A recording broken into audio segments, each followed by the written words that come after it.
Yo, what up trainers? Today we're embarking on a unique challenge in Pokemon Let's Go Eevee. Our goal, beat the entire game using shiny Pokemon. Now before we dive into the action, let's talk about this challenge for a bit. Shiny hunting has always been one of my favorite things to do in Pokemon games. There's just something so satisfying about finally seeing that rare Pokemon shine after hours or even days of searching. Some hunts are quick and others feel like they drag on forever, but when you finally get that shiny, it makes the whole journey worth it. If you've ever done shiny hunting yourself, you know that struggle. There's that moment of excitement every time something spawns. Your heart races just for a little bit, hoping it's the one, and then, nope. Just another regular Pokemon. But hey, that's part of the thrill, right? The patience, the persistence, the sheer dedication. It's what makes shiny so special. Now, Let's Go Eevee is a fantastic game for shiny hunting because of the overworld spawns. Unlike older games where you had to encounter a Pokemon one at a time, here you can actually see the shiny in the wild before you even engage it. That alone makes hunting feel so much more rewarding and engaging. No more soft resets, no more tedious random encounters, just a world full of Pokemon and one of them is waiting to shine. So what are the odds of finding a shiny in Let's Go Eevee? Well, the base odds of finding a shiny are 1 in 4,096, but you can improve those odds significantly with certain methods. With a catch combo of 31 or higher, your shiny odds increase to 1 in 341.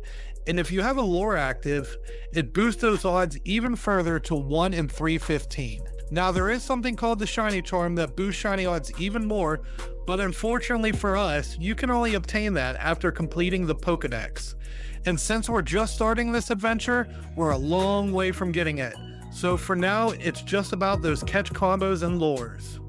And remember, every shiny I catch in this playthrough will be traded away to my YouTube members in a members only stream once this run is completed. So if you want a chance to claim one of these rare Pokemon, stay tuned. Since I'm playing Pokemon Let's Go Eevee, my starter is this adorable little Eevee, which I've named Blanket. But here's the catch. Eevee is shiny locked in this game, meaning I can't get a shiny no matter how hard I try. That means Blanket will have to sit this one out while I hunt for my first real team member. So how do I get shinies in Let's Go Eevee? The best method is the catch combo. Here's how it works. You catch the same Pokemon over and over without breaking the chain. The higher your chain, the better chances of encountering a shiny. At a 31 chain combo, your odds are significantly improved, especially with a lure active. But patience is key. Sometimes it takes way longer than expected. However, you have to be careful because there are ways to break the chain. If you catch a different species of Pokemon, the chain is gone. If a Pokemon runs away from you, your entire chain is lost. And if you close down your game, it will also reset to 0. So make sure you're ready for a long session when you start hunting. My first hunt was for a shiny Rattata, and I actually caught it live on stream. After a 60 chain combo, that golden Rattata finally appeared and the chat went wild. It was such an awesome moment to share with everyone watching. Remember, every shiny I catch in this playthrough will be given away to my YouTube members once we complete this run.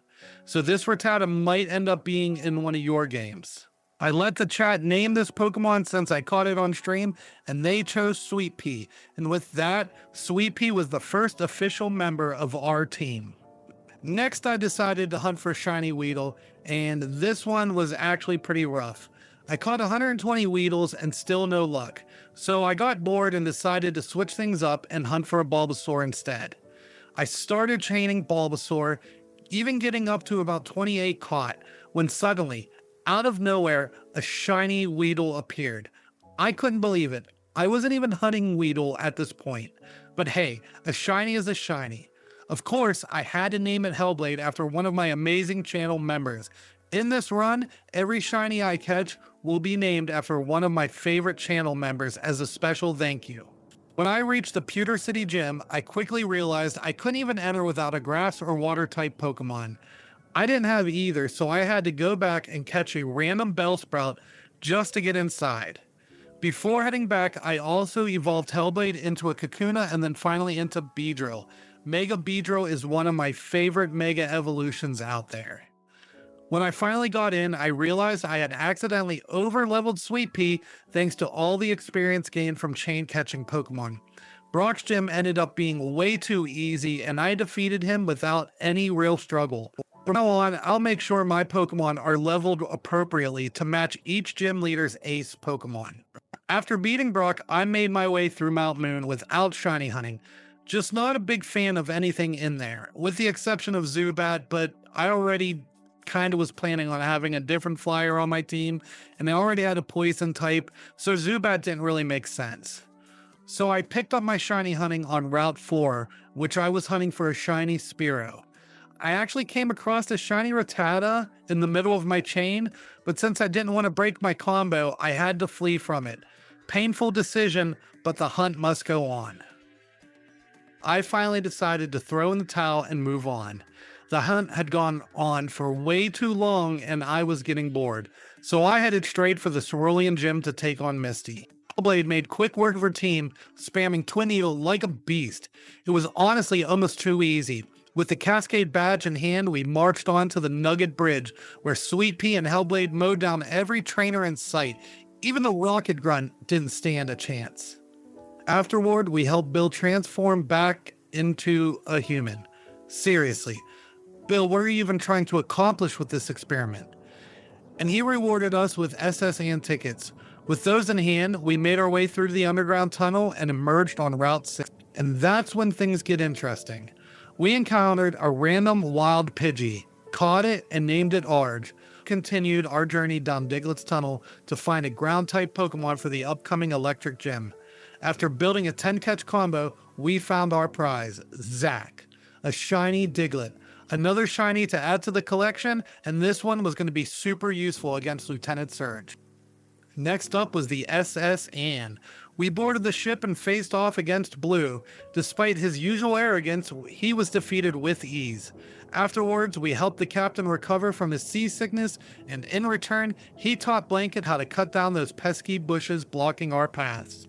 With our new ability to use Cut, we made our way to the Vermilion Gym to challenge Lieutenant Surge.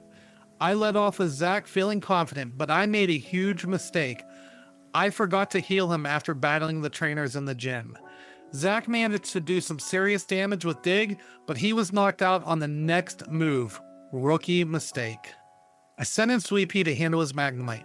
With she knocked out, no trouble. But when Surge's Raichu hit the field, Sweet Pea couldn't keep up and was KO'd.